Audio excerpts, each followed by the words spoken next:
Hey, what's up, YouTube? There's no script today. We're gonna go just off the cuff and talk about the future of Helldivers and where I think the actual game, or at least the narrative, is going.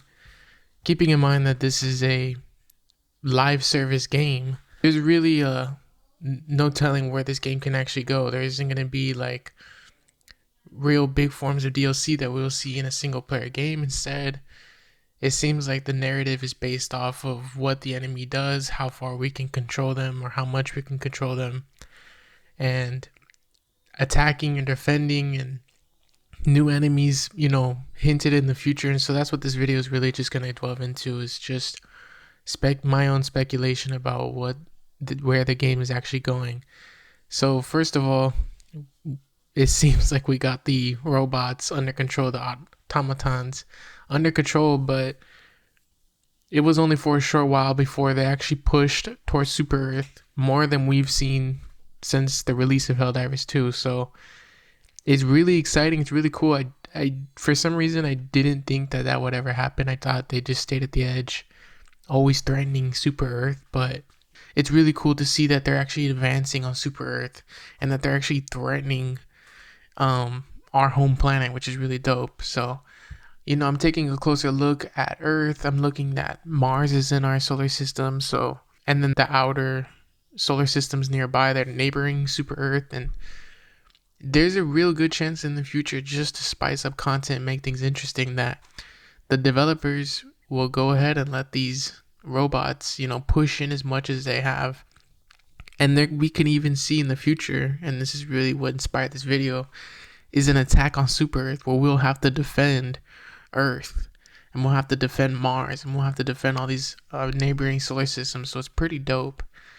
And we can even look at it as this is the most tame that the game will be theoretically in the future, because, or at least for right now until it spices up in the future, because they keep hinting at the Illuminati faction, which was in Helldivers 1, and they're hinting it on Twitter. We have devs talking about it on Twitter, or at least dropping little hints and Morse codes and all these things. So they definitely got things in the works, and it's really exciting. And so here pretty soon on the map, we could be seeing, a third faction probably on the lower half of the map.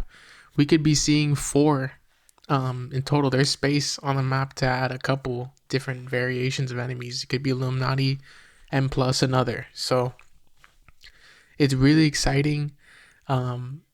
There's a lot of other videos delving into what the Illuminati looks like and how their faction fights. So I would definitely recommend checking some of those out. Those are pretty dope videos. This video is really just trying to really speculate about the depth of how close to actually get to Super Earth, and really I think that's where this game is pretty badass, is that it's not about buying a battle pass. It's not about just getting some new skin. The actual thing that keeps you coming back to the game is genuinely fun gameplay. That's what all these games should be. A lot of people, it's just focused on the money, the going to the superstore, right, and just buying whatever is there. Not too many people are genuinely trying to, make a game that is actually engaging enough that it keeps players wanting to come back. And so I think that's really what Helldivers 2, or why it's so set apart, is that its direction or its focus is just purely on gameplay, and everything else is kind of coming second. And so it's really exciting. I think what they're doing is really dope in terms of narratively pushing as far into Earth as they did. But my big critique right now is that these defense missions did not last long. These defense missions were some of the dopest missions I've ever played. I love running around and doing the traditional Helldiver stuff, but these defense missions are sick. And I'm just gonna let B-roll footage play in the background of this, of just some of these defense missions. These are sick missions. You're literally just holding it down as long as you can.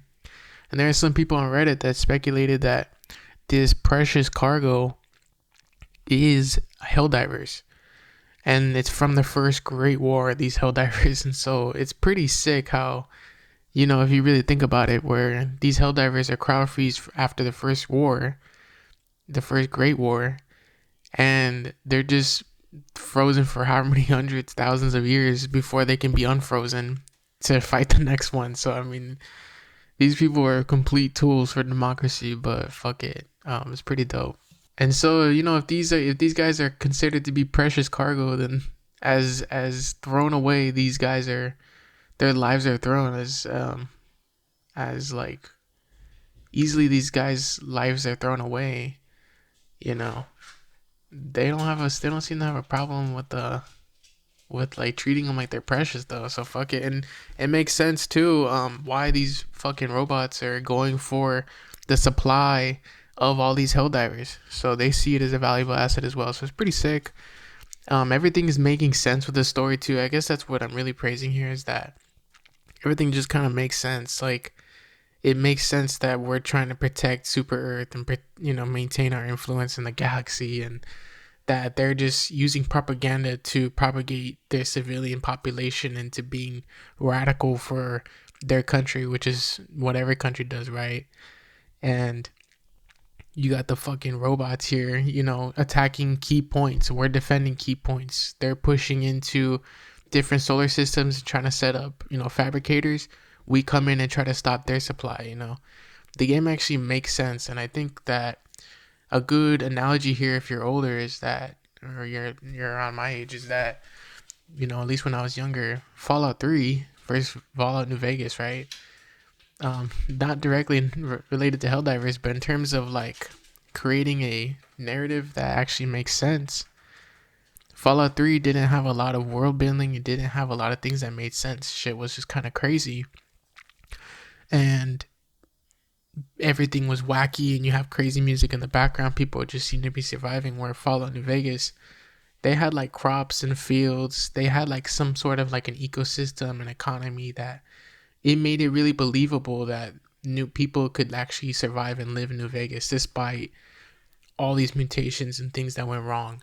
And so in terms of like Helldivers world building, it's on point. And there's a million other videos and reviews about it.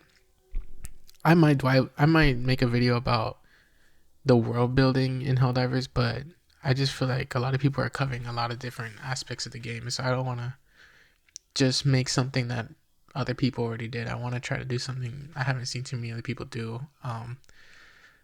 But I want to know what you guys think. Where do you think the game's heading in? I don't think it just stops at the Illuminati faction. I think that, yeah, we're gonna see a third one coming up here in the future. But we can see, if you look at the map, you can see that there's a lot of room, more than just 3 factions. We can get a 4th faction. I think, like, especially this game, just being live service in nature, they got to keep this thing going for a few years. So it's pretty cool. It's really cool, what's actually going to happen. And I'm really excited to see how they change things up. In terms of the future, if this video is really focused off the future of Helldivers, I guess I would say that I really hope that they can really diversify the weapons and the armaments and stratagems, because I'm willing to, and I love trying out new weapons and everything, but it is kind of you kind of do feel like you're getting boxed into just playing with the shield, or just playing with what the fuck is it called, Quasar Cannon or whatever. I don't even know how to say it right. And I feel boxed into just using these certain things and these certain stratagems and nothing else, because it just feels like they're not. And I get that not every weapon is supposed to be like a one-man army weapon, but damn, do you really feel at a disadvantage a bit. So if they can, buff some certain weapons, I love the grenade launcher and all that. They can like buff certain things, the flamethrower.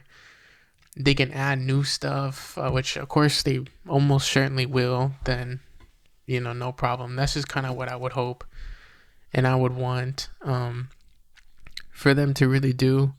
I just want to see them attack Earth, though, more than anything. I want to see them attack Earth, and I want to defend Earth, or lose Earth and then have to reclaim Earth, kind of like an XCOM style, right? Which is where XCOM 2 started off. We lost Earth and we had to take it back. And so that will be sick if we can do something like that. And overall, I'm really looking forward to what this game has to offer. There's no microtransactions. There's no, I mean, there you can buy credits, but it's not like a traditional way. And it seems like everything's working right now. So I guess the only last point here is that the only faction that's being left out here is the bugs. We're not seeing shit from the bugs. Like, these guys suck ass. They're just kind of like a rodent, and the only other faction, right, that has any sort of strategy is the automatons, right, the robots. They actually seem like there's a goal, there's a real push to actually do anything.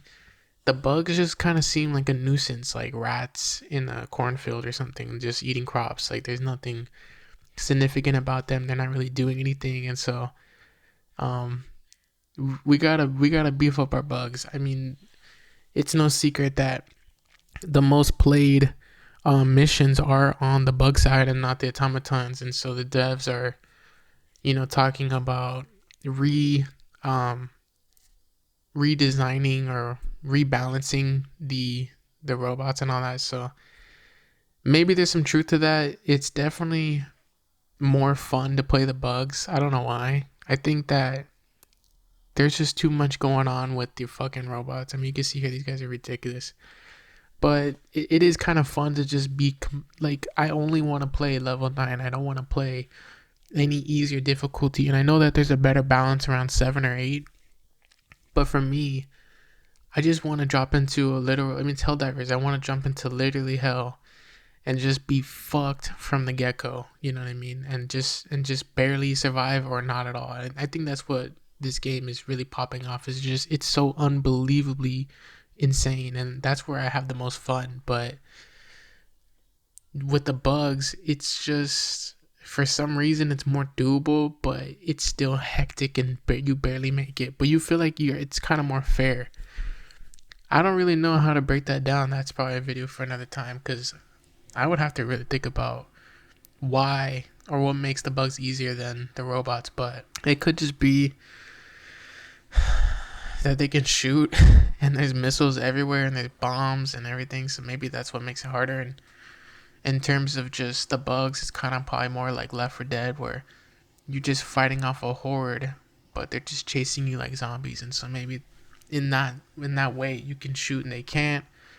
They have numbers you don't, so it's actually a pretty good balance in terms of just, it's probably just a better balance because of that. So I guess I agree for the devs to work on the bots, but if they don't, it's fine. Doesn't matter. I think it probably would do. I guess if we're talking about the future of Helldivers, it's probably best to take a look at them. But I don't want them to make them too easy, though. I like that they're just insane, and that the whole time it's just like this, like, complete horde of just death, like pushing through. It's insane. So, and I really just hope that they can continue to leave some of these best missions in the game, like these defense missions. This is where it's at. It should be a constant. Nothing should ever be stale, right? Like, it should be a constant back and forth between defense and attacking and hitting their supply lines. They hit our supply lines. We defend. We attack. And then to really like get things going, we put things at risk, right? They get closer to Super Earth. They even touch Super Earth, right? Even if it's not for long, and then we push them back, and it's back and forth again. So that's where I think that's where the game would really peak, is just, just trying to hold it. And then maybe, I know this game is probably just balanced around 4 players, but it would be cool to see, maybe experimental modes where we can get 8 Helldivers. I think that would be a lot of fun. Let me know what you guys think, though. This is just, again, an off the cuff video. There's no real script. There's no direction. I just wanted to talk about, what's been on my mind with the future of Helldivers, and this game's pretty dope. And I'm just excited to see what they do next. And this latest push from the bots is pretty nuts. So leave a comment down below. See ya. Allied destroyer leaving squadron. Request approved. Deploying reinforcements.